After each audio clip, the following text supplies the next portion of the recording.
इस प्रकार स्वभाव से उत्पन्न हुए अर्थात प्रकृति से उत्पन्न हुए सत्व रज और तम, इन तीनों गुणों द्वारा अपने अपने कार्य के अनुरूप समाधि कर्म विभक्त किए गए हैं। पूर्व पक्ष ब्राह्मण आदि वर्ण के समाधि कर्म तो शास्त्र द्वारा विभक्त हैं, अर्थात शास्त्र द्वारा निश्चित किए गए हैं। फिर ये कैसे कहा जाता है कि सत्व आदि तीनों गुणों द्वारा विभक्त किए गए हैं?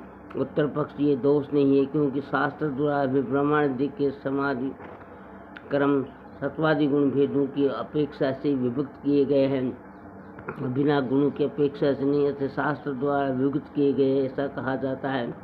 वे कर्म कौन से हैं अब ये बतलाया जाता है, जिनके अर्थ की व्याख्या पहले की जा चुकी है। वे सम और दम तथा पहले कहा हुआ 3 प्रकार के तब ब्राह्म एवं अभ्यंतरिक सोच, सम अंतकरण की सरलता तथा ज्ञान विज्ञान और आस्तिकता अर्थात शास्त्र की वस्तुओं में श्रद्धा विश्वास, ये सब ब्राह्मण के स्वाभाविक कर्म हैं। आवाज की दुनिया के दोस्तों, जो बात पूर्व श्लोक में स्वभावजन्य गुणों से कर्म विभक्त किए गए हैं इस वाक्य से कही थी, वहीं यह स्वभावजन्य पद से कही गई है।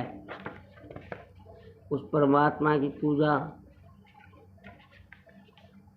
शौर्य शूरवीरता तेज दूसरों से न दबने का स्वभाव, धुर्ती धारणा शक्ति, जिस व्यक्ति से उत्साहित हुए मनुष्य का सभी अवस्थाओं में शोक का भाव होता है, दक्षता सहसा प्राप्त हुए बहुत से कार्यों में बिना गड़बड़ाहट के प्रवृत्त होने का स्वभाव तथा युद्ध में न भागना, शत्रु को पीठ न दिखाने का भाव, दान देने योग्य पदार्थों को खुले हाथ देने का स्वभाव और ईश्वर भाव, यानी जिनका शासन करना है उनके प्रति प्रभुत्व प्रकट करना है, ये सब क्षत्रियों के कर्म अर्थात क्षत्रिय जाति के लिए वीर उनके स्वाभाविक कर्म हैं।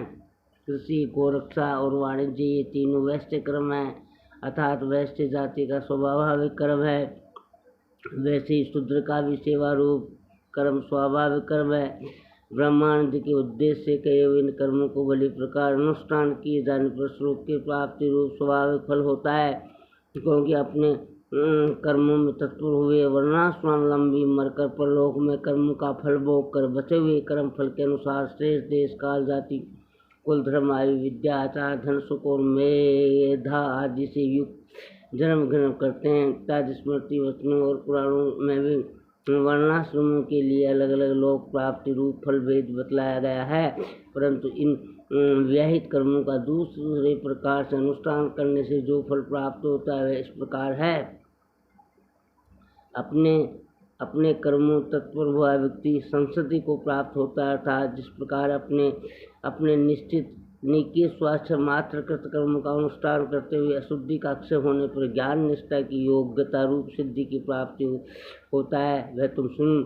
प्रश्न ये उठता है तो क्या अपने कर्मों का अनुष्ठान करने से साक्षात संसति मिल जाती है? उत्तर है नहीं, तो किस तरह मिलती है? अपने कर्मों में तत्पर हुआ मनुष्य जिस प्रकार सिद्धि लाभ करता है वह तू सुन। 45 जिस अंतर्यामी ईश्वर से समस्त प्राणों की उत्पत्ति होती है और जिस ईश्वर से ये सारा जगत व्याप्त है, उस ईश्वर को प्रत्येक वर्ण के लिए पहले बतलाए हुए अपने कर्मों द्वारा पूज कर उसकी आराधना करके मनुष्य केवल ज्ञान निष्ठा की योग्यता रूप सिद्धि प्राप्त कर लेता है।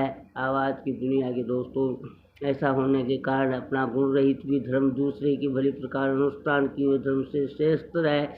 जैसे विश्व में उत्पन्न हुए कीड़े के लिए विष दोष कारक नहीं होता, उसी प्रकार स्वभाव से नियत हुए कर्मों को करता हुआ मनुष्य पाप को प्राप्त नहीं होता। जो पाप पहले स्वहजवादम पद से कही थी वही यह स्वाभिमान इस पद से कही गई है। स्वभाव से नीति कर्म का नाम स्वभाव नीत है। उपयुक्त व्याख्या के अनुसार स्वधर्म वर्ण के द्वारा निर्धारित होता है। प्रत्येक वर्ण के कर्तव्य उनके स्वभाव से तय होते हैं। जन्मांतर में किए हुए संस्कार जो वर्तमान जन्म उनके कार्यों की अभिमुख कर व्यक्त हुए उनका नाम स्वभाव है। शास्त्र में भी इसी आधार पर विभिन्न वर्णों के स्वधर्म को निर्धारित किया गया है। यद्यपि श्लोक 45 का सामान्य अनुवाद ये है कि अपने अपने काम में लगा हुआ प्रत्येक व्यक्ति सिद्धि पूर्णता को प्राप्त कर लेता है। अब तो ये सुन किस प्रकार अपना कर्तव्य करते हुए मनुष्य सिद्धि प्राप्त करता है। और श्लोक 46 का सामान्य अनुवाद ये है कि जिससे ये सब प्राणी उत्पन्न होते हैं और जिसने इन सबको व्याप्त किया हुआ है उस परमात्मा की पूजा अपने कर्तव्य पालन द्वारा करके मनुष्य सिद्धि पुंज को प्राप्त कर लेता है। लेकिन शंकराचार्य कहते हैं कि मनुष्य साक्षात संसिद्धि नहीं प्राप्त करता है, केवल ज्ञान निष्ठा की योग्यता रूप संसिद्धि प्राप्त करता है, क्योंकि वे स्वीकार नहीं कर सकते कि केवल स्वधर्म की पालना से संसिद्धि मिल सकती है। वे इस वचन को सशर्त बना देते हैं। इस प्रकार 30 अध्याय में कहा गया है कि कोई भी बिना कर्म किए क्षण भर भी नहीं रह सकता। वहाँ वे ज्ञानी विशेषण जोड़ देते हैं, वे अवश्य ही मूल के साथ अन्याय है। हरे हरे।